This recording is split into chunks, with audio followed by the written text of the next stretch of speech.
Aseka Wenze ebina oyo ezwami na commune ya Wenze, rue 3 Martyrs numéro 1803 na Brazzaville na Bokambami ya mopakola minankolo mosali na Nzambe Jean-Marie Chimungu oyo azali représentant topé molandani ya évêque Pascal Mukuna kuna na ngambo ya Brazzaville basanganaki na molulu monene po ya botondi kolo mokeli na nyoso kaka na mai azali kosala mikolo na mikolo solo elekanaki malamu mingi penza bana na Nzambe bayebaki kosanzola nkolo na ino na mabina pe na losambo oyo epesaki bango nzela bakota na malakisi kitoko oyo mosali na Nzambe Jean-Marie Chimungu apambolaki bango na kolandisama lisungi ya molimo mosantu solo bafungolaki mokanda na Exode 14 le verset 13 à 14 epai wapi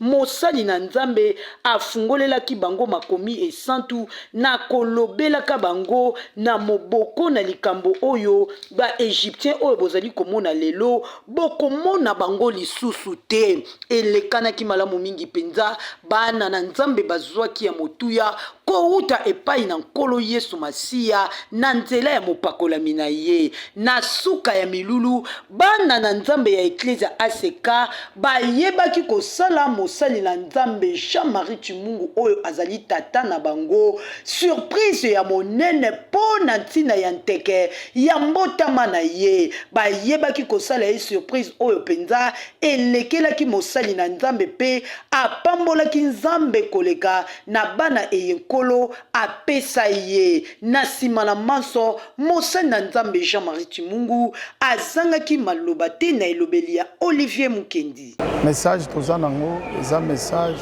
o wapi tozo occasion ya kolobela bandeko bolanda biso message na biso eza ke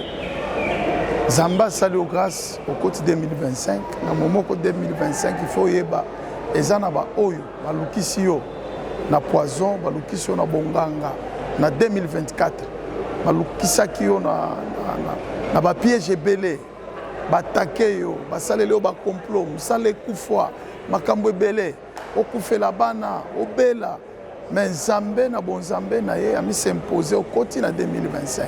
pona bango balimitaki yo qui au kokota na 2025 te mais Nzamba sali grâce au côté na 2025 sikoyo na 2025 position nini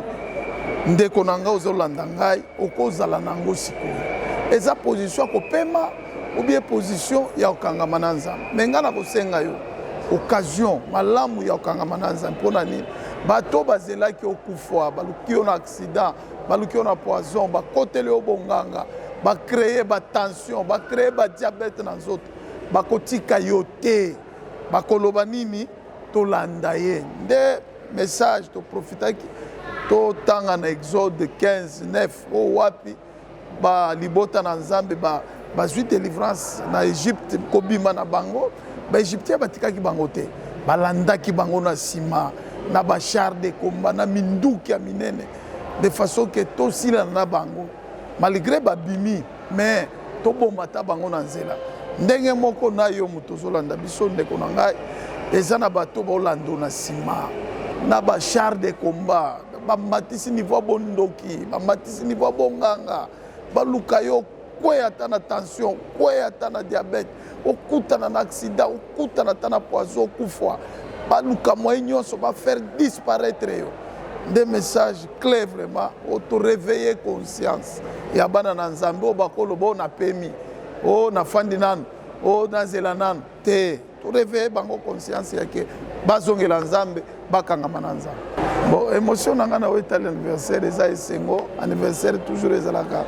bazo souhaiter bon anniversaire ezalokola esengo malamu kobotama malamu vraiment na pesi église mobimba merci na geste basali na misa tandaki te na yebaki te na moni kaka surprise moko ya kosakana te na église na ba vin na ba gâteau d'anniversaire vraiment na sepeli Nzamba pambola mutu nyonso a contribuer mutu nyonso assister na église Nzamba pambola bango mingi adresse na biso eza à Brazzaville are bina okuta église na biso Aseka toza wana ta nyonso butu moi toza wana na wetali ba prière programme na biso prière tozo banda lundi toza na prière matinale mardi et na 12h to na prière na 16h to na prière ndenge moko na mardi ndenge moko na mercredi jeudi et mercredi ezalaka mercredi combat prière à combat iso banda na tongo tina pokwa en même temps toza na veillée vendredi toute la journée prière na butu veillée samedi na tongo topemi dimanche tokutani na wetali culte d'adoration Nzambe na lola apambola bino bolanda biso kimia na Nzambe ezala na bino na année ya sika 2025.